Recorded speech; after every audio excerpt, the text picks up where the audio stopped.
Viva, está com o Hora da Verdade. A nossa convidada é Catarina Martins, a coordenadora do Bloco de Esquerda, a quem agradeço ter aceitado este convite para aqui estar.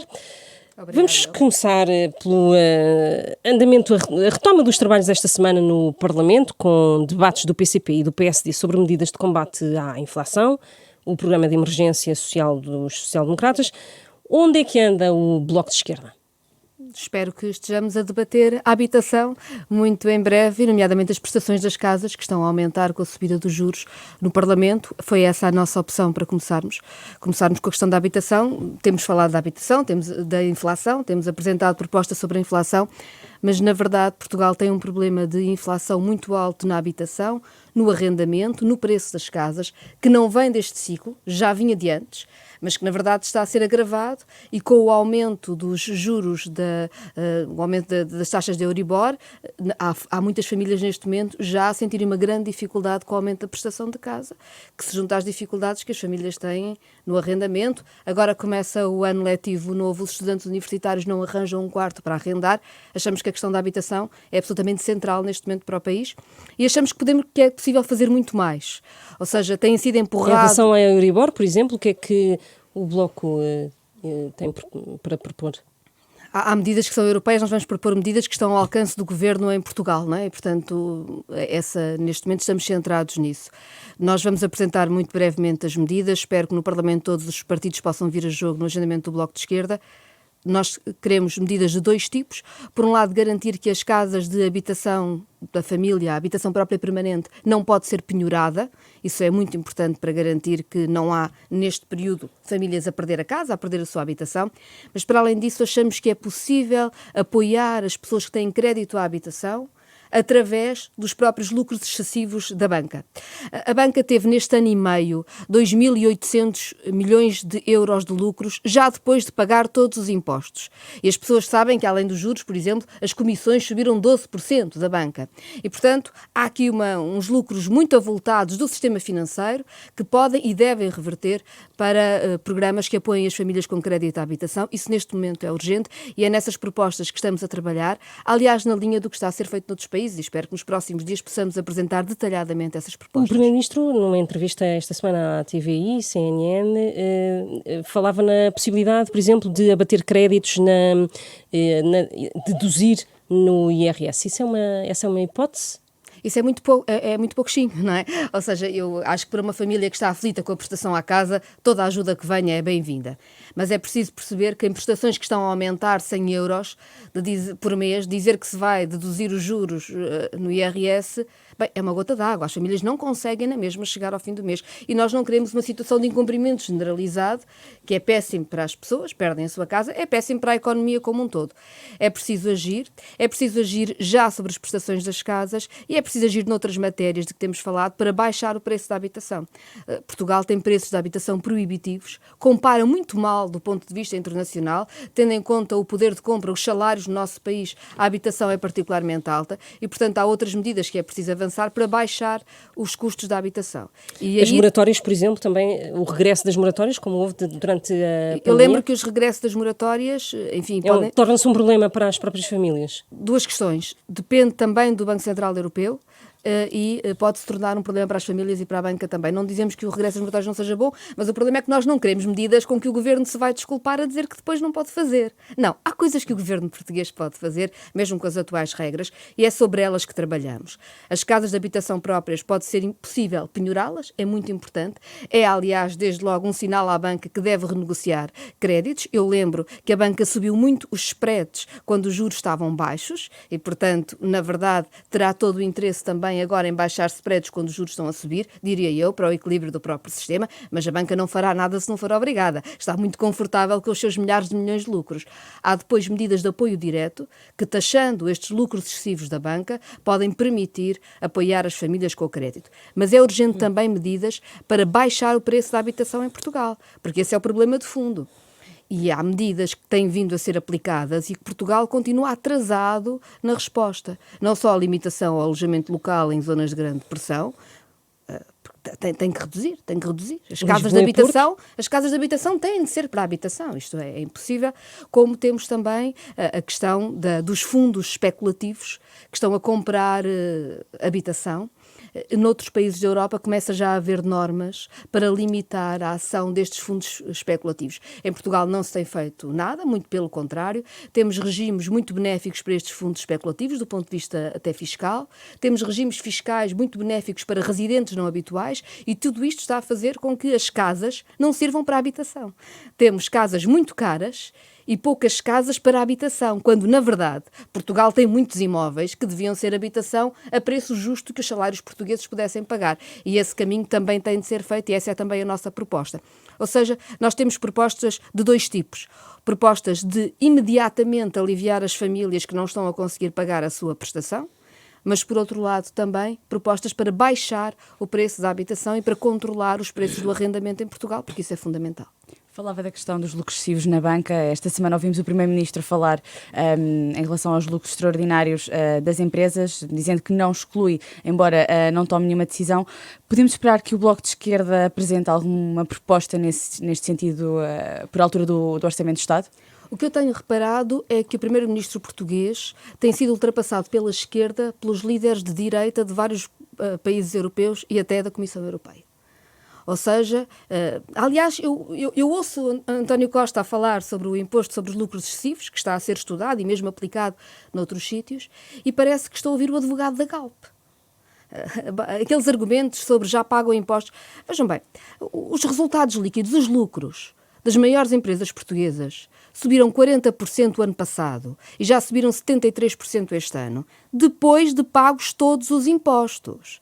Quando nós falamos dos 2.800 milhões de euros que a banca teve entre o ano passado e o primeiro semestre deste ano, ou os 2.000 milhões de euros da Galp, REN, EDP, ou dos 1.100 milhões de euros da Jerónimo Martins, que tem o Pingo Doce, ou da Sonai, que tem o Continente, nós estamos a falar de resultados que foram subindo sempre, mesmo depois de pagos todos os impostos, e quando as famílias portuguesas estão a perder salário e pensão todos os dias para comprar coisas a preços absolutamente proibitivos. E, portanto, há aqui realmente um problema de haver quem esteja a ganhar muito com a inflação, de haver quem esteja a aproveitar a situação internacional para inflacionar os preços e, sim, é preciso desencorajar e taxar estes lucros excessivos. Mas na última versão de António Costa, nesta entrevista, o Primeiro-Ministro diz que não excluímos, só que ainda não decidimos. Não exclui. Cada dia que passa sem decidir é um dia... Deixou a porta aberta, não é? Não, mas é um dia em que é mais inútil. Ou fica mais difícil ter uma medida que tenha efeitos práticos. Porquê? A medida de taxação de lucros excessivos compara os lucros de um período com o período anterior. Se o governo nunca mais aplica e as empresas estão agora a ter muitos lucros excessivos, se empurra para a frente, vai comparar períodos de lucros excessivos com períodos de lucros excessivos e dizer, afinal está na mesma. Pois está, já foram 2 anos de lucros excessivos. Cada momento que passa sem taxar estes lucros é um momento que está a premiar estas práticas especulativas. E mais, está a deixar, não só é um assalto sobre os salários e as pensões, que as pessoas pagam cada vez mais para estes lucros excessivos acontecerem, como ainda por cima está a sair dinheiro de Portugal. O nosso país está cada vez mais pobre. As distribuições extraordinárias de dividendos destas grandes empresas sucedem-se. Estes lucros excessivos estão a ser distribuídos por quem põe o seu dinheiro nos offshores desta vida. Em Portugal fica nada. Quer dizer que as pessoas estão a gastar cada vez mais do seu salário, da sua pensão, para comprar bens essenciais, para depois esse dinheiro sair para um qualquer offshore e não estar sequer em Portugal e não ser sequer usada para apoiar quem está mais vulnerável neste momento. Mas acha que se formos aos lucros inesperados destas empresas, isso significa que no futuro teremos também de criar um mecanismo se estas mesmas empresas, estas ou outras empresas, tiverem perdas inesperadas?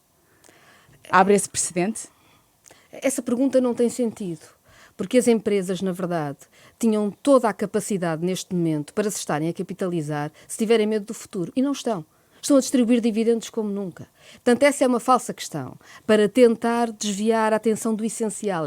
Neste momento, há um assalto sobre os salários e pensões. Há quem esteja a ter lucros absolutamente chamados lucros caídos do céu, o windfall tax, o windfall, a taxar estes lucros caídos do céu.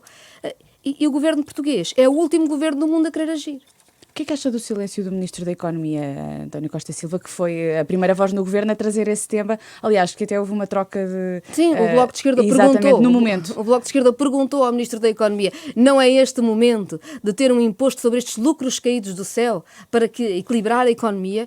E o Ministro da Economia disse que gostaria de o estudar, sim. Logo a seguir do mesmo debate, o Ministro do Ambiente disse nem pensar. Aliás, estamos sempre a ouvir coisas como não se pode assustar as empresas, não se pode criar conflitos com as empresas. Estamos a falar das grandes empresas. Das empresas que têm milhares de milhões de euros de lucro. E o Governo, que acha tão normal vir anunciar aos pensionistas, depois de ter garantido que ia manter a atualização, que afinal os pensionistas já não vão ter a pensão que deviam ter, aí não há nenhum problema.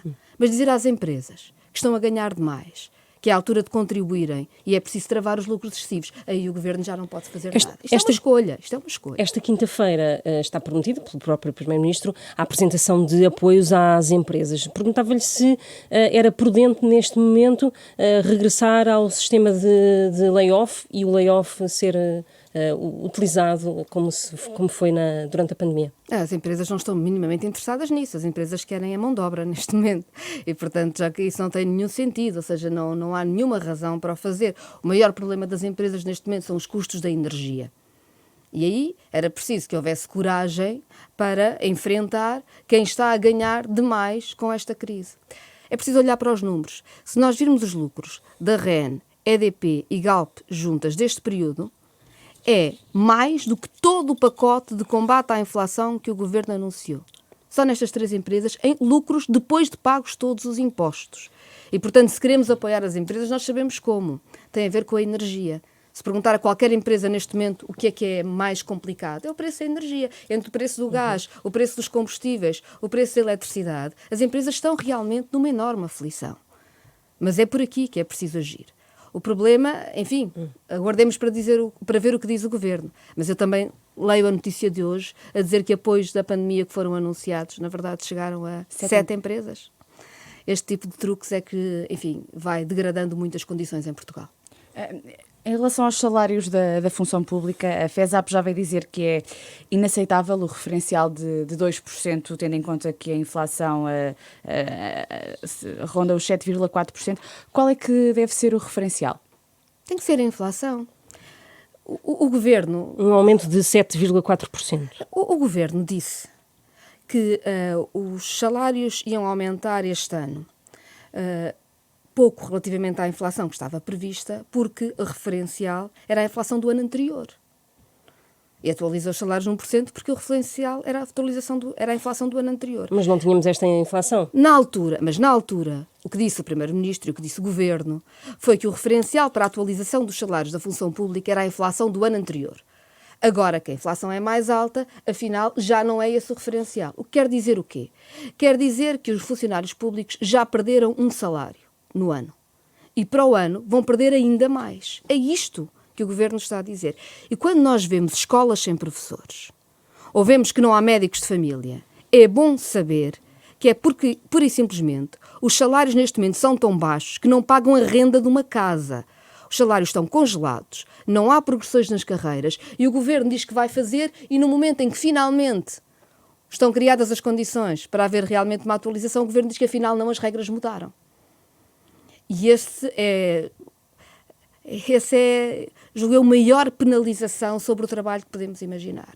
E isto tem um efeito muito perverso sobre os funcionários públicos, que têm vindo a perder poder de compra e vão continuar. Mas bem, quem tem um salário de 1.000 euros já perdeu 900 e pico. Para o ano que vem, com o que o Governo promete agora, terá perdido 1.330. É mais do que um salário. Perde-se assim um mês que se esvai. Isto é impossível, é péssimo para os trabalhadores do Estado, é péssimo para os trabalhadores do privado, porque se dá um sinal a toda a economia de salários estagnados, e é péssimo para os serviços públicos, porque depois podemos continuar a queixar-nos que não há professores ou que não há médicos, enfim, que não é possível fixar especialistas, quadros, pois pudera, se as pessoas não ganham para a renda da casa, é impossível. Mas mais do que isso, há um empobrecimento generalizado da população em Portugal, feito pela inflação, com 2 argumentos que são falsos. O primeiro argumento é achar que atualizar salários ou inflação, ou salários ou pensões, dizer que atualizar salários e pensões pode provocar inflação. Ora, esta inflação não foi provocada por aumentos de salários ou pensões, muito pelo contrário. Os salários e pensões têm estado estagnados e a inflação ocorre pela energia e por movimentos especulativos e, portanto, não tem nada a ver com os salários e pensões. Portanto, aliás, atualizar salários e pensões é a única forma de equilibrar a economia, senão podemos ter um problema da procura, porque não foi a procura que provocou a inflação. Há depois outro truque, digamos assim, no argumentário do Primeiro-Ministro, que é dizer que nós não podemos tornar em permanente, criar um efeito permanente de um evento extraordinário. Ou seja, a inflação deste ano é um evento extraordinário e se nós atualizássemos as pensões ou os salários pela inflação deste ano, estávamos a ter um efeito permanente. Ora, nós temos sempre efeito permanente. O problema é saber se temos um efeito permanente da perda de poder de compra ou se temos o efeito permanente de proteger quem vive do seu trabalho. Para que se perceba, um pensionista que conseguia em janeiro, conseguia comprar 10 peças de fruta. Neste momento, só consegue comprar 9 por mês. E com as ideias do Governo, para o ano que vem, vai comprar 8,5. Diz o Governo, se nós atualizássemos a inflação, havia um efeito permanente. O efeito permanente era garantir que podia comprar 10 peças de fruta como comprava em janeiro. O efeito permanente que o Governo está a criar é que, afinal, só pode comprar 8,5. O mesmo para os salários. O Governo está a criar um efeito permanente de empobrecimento de quem vive do seu trabalho. Vamos avançar para as pensões e para uma pertença reforma da Segurança Social, que parece que agora se está a desenhar. Qual é a disponibilidade do Bloco de Esquerda para conversar sobre essa revisão, por exemplo, da fórmula de cálculo das pensões? A opção do Bloco de Esquerda é clara. Nós, em 2015, quando fizemos um acordo com o Partido Socialista, aliás, tínhamos dito na campanha eleitoral e esteve presente no primeiro dia de negociações, foi descongelar as pensões e colocar a fórmula a funcionar. Porquê? Quando uma pessoa se reforma... A fórmula atual, então, não deve ser alterada? Bem, não deve ser alterada, pelo menos para empobrecer a população. Nós já tivemos propostas sobre a fórmula, mas para garantir que havia um poder de compra recuperado, nomeadamente de pensionistas muito pobres. Nós sabemos que há pensões muito baixas em Portugal, enfim, nós já tivemos posições sobre isso. Mas o que está em cima da mesa neste momento não é isso, é alterar a fórmula para baixar as pensões. Não é para que as pensões possam recuperar, é para baixar as pensões de uma forma permanente. Em 2015, o Partido Socialista queria fazer isso. E quando fez acordo com o Bloco de Esquerda, esteve em cima da mesa desde o primeiro dia que era preciso descongelar as pensões. Por duas razões básicas. Uma razão de justiça para com os pensionistas. Porque os pensionistas têm a mesma pensão... Agora, com uma maioria absoluta, pode, não é? Ou então com um entendimento com o PSD... Pode, mas está a enganar os pensionistas porque prometeu-lhes que não fazia isso. Eu lembro que em abril de 2019, António Costa, no Parlamento, num debate quinzenal, dizia, e com verdade, que em 4 anos, desde que tínhamos descongelado a lei de atualização das pensões, o Fundo de Sustentabilidade da Segurança Social tinha-se reforçado numa década. Uma década que ganhámos. E ganhámos como? Ganhámos com emprego, ganhámos com melhores salários. O que António Costa hoje diz é exatamente o contrário do que dizia nessa altura. Afinal, a Segurança Social já não é sustentável. Quando ele sabe que é. Afirmou que era. Afinal, temos que cortar nas pensões. O que quer dizer que não desiste só dos pensionistas, mas também desiste dos salários. Quer dizer que tem uma visão para Portugal de salários estagnados a longo prazo e de emprego precário, de emprego informal, que não faz descontos para a Segurança Social. Porque só há um problema se for criado. Neste momento não há problema nenhum. A Segurança Social, neste momento, não tem problema. Não tem problema e foi precisamente o que foi feito entre 2015 e 2019 que a tornou mais forte. O PS agora quer fazer o contrário. Eu bem sei que esta política dos truques, de fazer uma coisa e anunciar outra, é bem sucedida. Aliás, o Bloco de Esquerda pagou um preço muito alto por não querer pactuar com esta política dos truques. Mas ela é absolutamente destrutiva do país. É uma política que pode dar bons resultados. A política dos truques pode ter dado um bom resultado eleitoral ao Partido Socialista, que teve a maioria absoluta que sempre quis. Pode até fazer com que contestação a medidas não seja feita no momento que as pessoas ficam tão baralhadas que já não percebem qual é o problema. Mas, na verdade, é destrutiva para o país. porque um país de baixos salários e baixas pensões vai empobrecer mais quem vive do seu trabalho e é absolutamente destrutiva para a democracia, porque as pessoas nunca sabem com o que é que podem contar ou em que é que podem acreditar. E eu acho que isto é o maior dano neste momento que o Partido Socialista está a fazer. Deixemos as pensões e passemos a outro tema, à saúde. O Serviço Nacional de Saúde vai ter um gestor, um CEO, como se tem chamado. A pessoa que terá este cargo irá ter bastante responsabilidade. Como é que será fiscalizado? Acredita que esta pessoa terá que responder aos deputados da Assembleia da República? Deve entregar uma declaração de interesses e rendimentos no Tribunal Constitucional? Como é que vê? Bem, sobre a transparência, declarações de interesses, conflitos de interesses, o Bloco de Esquerda defende isso para todas as pessoas que ocupam cargos de gestão, de responsabilidade executiva, como é normal e como todas as democracias devem exigir. Mas, enfim, o Presidente da República tem a lei, irá promulgá-la ou não, veremos agora o que vai acontecer. Sexta-feira. Eu só queria lembrar o seguinte: o SNS tem tido quem o gere. Tem sido o Ministro das Finanças. Não era mau se a saúde começasse a poder gerir o Serviço Nacional de Saúde. Talvez aí até pudéssemos discutir políticas de saúde. Então, podíamos estar em acordo ou desacordo, mas haver alguma política para a saúde. Esta nova figura pode exercer esse papel? Veremos. De fazer frente ao Ministro das Finanças? Isso sabe que não é uma questão, não creio, nunca te faria a maldade de achar que a Ministra Marta Temido não fez o seu trabalho, ou não quis fazer o seu trabalho. Isso é uma opção de governo. Há uma opção de governo. E o governo ou decide que a saúde, a educação precisam de condições para funcionar, ou acha que não é preciso fazer investimento nenhum no país e deixa as condições degradarem-se. E a opção tem sido aquela que é conhecida, uma obsessão pelo déficit. A cada ano o governo se gaba por ter contraído mais o déficit do que as previsões iniciais, nunca diz qual é o custo disso. E o custo disso é um Serviço Nacional de Saúde degradado. O custo disso é uma escola pública degradada. E é sobre este custo que é preciso falar, e essa é uma opção política de todo o governo. Não é uma e o opção nome política de do Fernando Araújo, tão elogiado pela sua gestão, por parte do Primeiro-Ministro, pela sua gestão na administração hospitalar do São João, no Porto, é um nome que, enfim, pode fazer a diferença? Como digo, eu não faria a injustiça de achar que a política da saúde ou a crise da saúde é provocada por uma pessoa ou outra. As condições políticas para fazer escolhas em nome do acesso à saúde, como em nome do acesso à educação, é que determinam se uma pessoa fará ou não o seu trabalho. Espero que ninguém aceite cargos sem exigir condições. O Primeiro-Ministro disse também que prevê uma nova relação entre profissionais de saúde e este novo Ministro. Portanto, para o Bloco, isto é significado de que haverá uma mudança ou não fará? A Associação Nacional das Unidades de Saúde Familiar fez um estudo, por causa de faltarem muitos médicos de família aqui na zona de Lisboa, é a zona onde faltam mais, e no Algarve, e chegou à conclusão que um enfermeiro tem de gastar todo o seu salário para ter cá uma casa. Um médico tem de gastar, início de carreira, quando começa, 70% do seu salário. O secretário clínico, ou seja, o administrativo, tem que gastar quase 2 vezes o seu salário para poder trabalhar em Lisboa. E, portanto, uma boa relação com os profissionais, eu julgo que existe, quando eles tiverem condições para trabalhar e viver. Essa é que é fundamental. De resto, a boa vontade, ainda que exista, não resolve este problema. Como é que nós convencemos alguém a ir trabalhar para um sítio onde o seu salário não paga a renda de uma casa?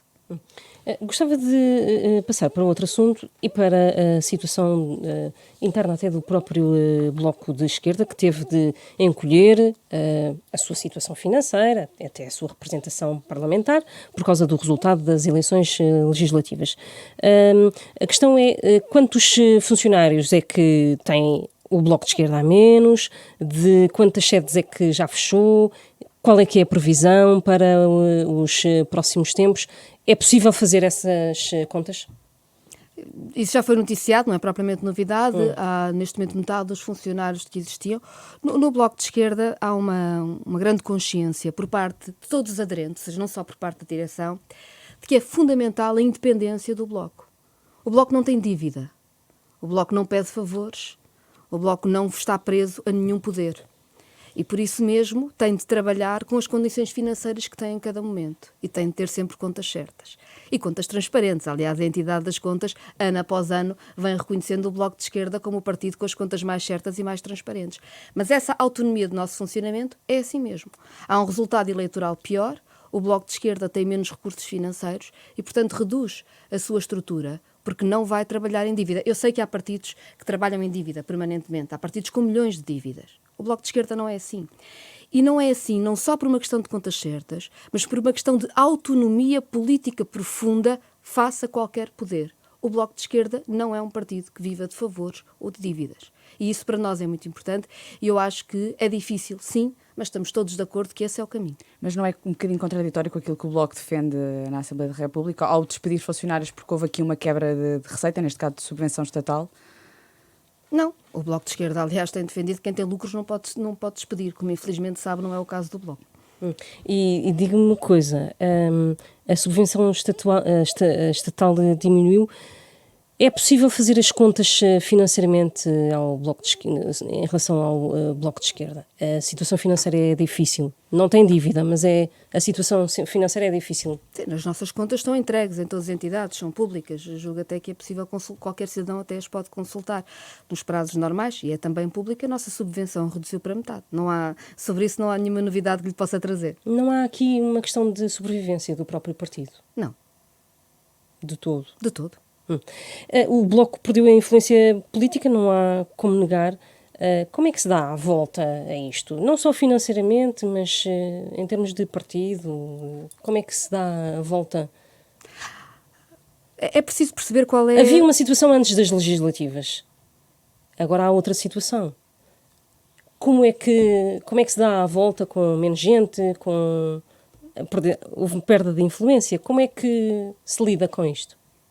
Há perda de influência institucional. Política, sim. Sim, Até de relação com o governo, que era uma antes. Na verdade, e agora passou a ser outra. A relação com o governo, como sabe, nos últimos 2 anos já não existia. O Partido Socialista achava que ou aceitam os nossos truques, ou se não aceitam, vamos para eleições. Mas havia uma maioria relativa, não é? E as decisões do Bloco influenciavam o governo, tanto que, por alguma razão, o Orçamento de Estado foi chumbado, não é?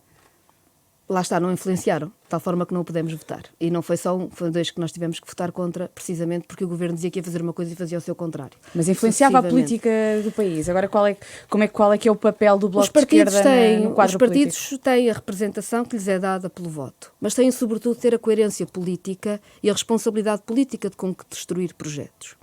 E o Bloco de Esquerda é a esquerda que, em Portugal, luta por um projeto de país em que as gerações mais jovens podem acreditar. E em que há um projeto coletivo. Nós precisamos de um projeto coletivo. Nós temos a direita e o Partido Socialista a dizerem que não há outro remédio para o país senão empobrecer quem trabalha. A resignarem-se absolutamente a que não só os pensionistas percam, como já discutimos, mas sobretudo a resignarem-se a esta ideia de que as gerações mais jovens começam a trabalhar, ainda que mais qualificadas, em condições piores do que as gerações anteriores e sem nenhuma perspectiva de progressão na carreira. Sem nenhuma perspectiva de progressão salarial, sem nenhuma perspectiva da sua vida poder melhorar. Essa desistência do país, essa desistência que parece dizer a toda a gente mais vale emigrarem, essa nós não aceitamos. E é por isso que sabemos que a nossa responsabilidade é juntar gente em nome da dignidade de quem trabalha e também em nome das grandes mudanças na economia. Sim, a habitação não pode estar entregue ao mercado como está em Portugal. Nenhum país da Europa tem tão pouca capacidade de intervenção pública na habitação como Portugal. E é por isso que as pessoas não ganham para pagar uma casa. E é por isso que nas casas se amontoam gerações e as gerações mais jovens não se conseguem autonomizar dos pais.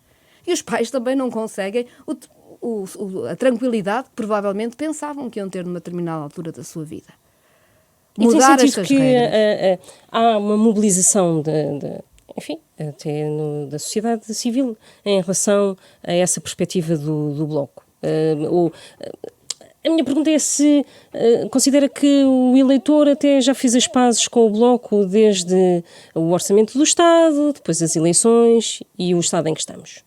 Não tenho dúvidas que há gente que compreendeu o perigo desta maioria absoluta do Partido Socialista e que, enfim, embarcou muito naquele discurso ou nós ou a direita, que é um discurso vazio sobre o projeto para o país, precisamente depois dessa maioria absoluta, tem um projeto que é bastante parecido com o que a direita faria, não é? Aliás, vivemos este momento ridículo em Portugal, que é do PSD dizer o que o PS apresentou era o que nós queríamos apresentar. Enfim, se calhar não era bem isto que as pessoas queriam quando foram votar no PS com medo da direita, que o PS fizesse o mesmo que o PSD diz que gostaria de fazer, enfim.